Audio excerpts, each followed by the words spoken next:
আসসালামু আলাইকুম সম্মানীয় দর্শক, সবাইকে আমার ইসলামিক হিস্টোরি চ্যানেলে শুভেচ্ছা এবং অভিনন্দন। আজকে আপনারা ভিডিওর ভিতরে প্রবেশ করেছেন যখন থাম্বনেল দেখেই বুঝতে পেরেছেন যে আজকের কি বিষয় নিয়ে আপনাদের সম্মুখে কথা বলবো।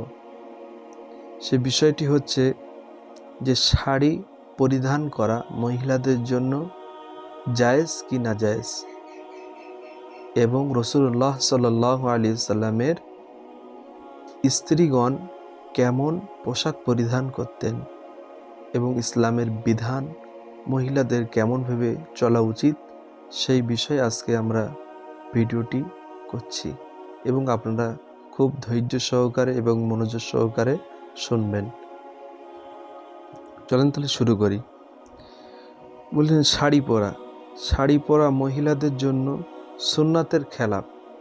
প্রথমেই বলছে যে শাড়ি পরা হচ্ছে মহিলাদের জন্য সুন্নাতের খেলাফ, কারণ রাসূলুল্লাহ সাল্লাল্লাহু আলাইহি সাল্লামের বিবি সাহেবানগণ এবং কন্যাগণ, যেমন হযরতে ফাতেমা রাদিয়াল্লাহু তাআলা এবং হযরতে আয়েশা রাদিয়াল্লাহু তাআলা, অনেক রাসূলুল্লাহ সাল্লাল্লাহু আলাইহি সাল্লামের জামানায় অনেক মহিলা কখনোই শাড়ি পরতেন না এবং তাদের লেবাস ছিল মাথার ওড়না, গায়ে লম্বা ঝুলের জামা বা কুর্তি, যেটা আমাদের কুর্তি বলা হয়, কুর্তি। পরেন পায়ের পাতা ঢাকা পায়জামা বা সায়া। তারপরে পরতেন পায়ের দিকে পায়জামা বা সায়া, যেটা জন্যে পা ঢাকা থাকতো। এছাড়া রাসূলুল্লাহ সাল্লাল্লাহু আলাইহি সাল্লাম আদেশ করেছেন যে খালিফু আল মাজুসা ওয়াল মাশরিকিন, বলছেন যে কি খালিফু আল মাজুসা ওয়াল মাশরিকিন, তোমরা অগ্নি পূজাদের এবং মূর্তি পূজাদের অনুরূপ পোশাক পরিধান করো না। কি বলছেন যে খালিফু আল মাজুসা ওয়াল মাশরিকিন, যে তোমরা অগ্নি পূজা যারা করে এবং মূর্তি পূজা যারা করে তাদের মতন পোশাক পরিধান মহিলারা তোমরা করো না কোনো দিনের জন্য, বরং তাদের বিপরীত পোশাক পরিধান করো। তারপর আমাদের সমাজের ভিতরে অনেক মহিলারা গাউন পরে। গাউন বল কি বোঝায় আমি জানি না, কিন্তু হাদিস শরীফে এসেছে যে গাউন পরিধান করলেও মেয়েদের পায়ের নিচের দিক খোলা থাকে। কি বলছেন যে গাউন যদি মহিলারা পরে, সে গাউন পরলে পায়ের দিকে মহিলাদের খালি থাকে, অথচ মেয়েদের পায়ের নিচে দিকে খোলা রাখা জায়েজ নেই। মেয়েদের পায়ের দিকে খোলা রাখা জায়েজ নেই।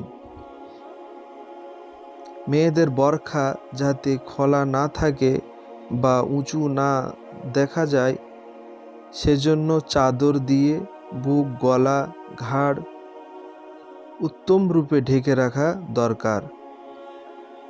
প্রয়োজনে মেয়েদের কখনো বাড়ির বাইরে বার হতে হলে, হাঁটতে হলে ময়লা কাপড় পরে, ময়লা চাদর গায়ে দিয়ে, ময়লা বোরকা পরে বের হওয়া উচিত, যাতে মেয়েদের রূপ যেন অন্য কোনো পরপুরুষ নজর দিতে না পারে। বেগনা পুরুষ যেন ওই মহিলার উপরে যেন নজর দিতে না পারে। এটাই হলো ইসলামের বিধান। তাহলে আমরা আজকে কি শিখলাম? যে মহিলাদের শাড়ি পরা জায়েজ নেই, এবং যে গাউনটা পরে সে গাউনটাও পরলে পায়ের নিচের দিকে দেখা যায়, সে গাউন আমাদের মহিলাদের জন্যে পরা যাবে না, বরং আমাদের কি পরতে হবে, যে বোরকা পরতে হবে। বোরকা পরলেও বুকের দিকে এবং গলার দিকে চাদর জড়িয়ে নেওয়া। চাদর জড়িয়ে নিতে হবে। মহিলাদের সবথেকে আসল জিনিসটা হচ্ছে গোপন রাখতে হবে মাথার চুল। মাথার চুলটাই হচ্ছে সবচেয়ে আসল জিনিস। এবং আমরা যে আজকে এবং আমি যে আজকে আপনাদের যে কথাগুলো বললাম, এই কথাগুলো আপনারা যদি মেনে চলেন এবং হাদিস অনুযায়ী এটা আমি সেটা বলেছি, আপনারা যদি মেনে চলেন ইনশাল্লাহ আপনারা কামিয়াবি হতে পারবেন এবং পৃথিবীর জমিনে এবং আল্লাহর কাছে শ্রেষ্ঠ মহিলা এবং মহিলাদের সর্দার হতে পারবেন। মহিলাদের কতটা মাকাম দিয়েছে, সম্মান দিয়েছে, সেই সম্মানগুলো আপনারা পেতে পারেন এই কথাগুলো যদি আপনারা মেনে চলেন। ইনশাল্লাহ আপনারা নিশ্চয়ই সবাই বুঝতে পেরেছেন। আল্লাহ তাআলা যেন আমাদেরকে বজা এবং শোনা থেকে বেশি বেশি যেন আমল করার তৌফিক এনায়েত করেন। সবাই বলুন আল্লাহুম্মা আমিন। এই বলে আমার সংক্ষিপ্ত বক্তব্য শেষ করছি। ওয়া আখিরি দাওয়ানা আলহামদুলিল্লাহি রাব্বিল আলামিন। আসসালামু আলাইকুম।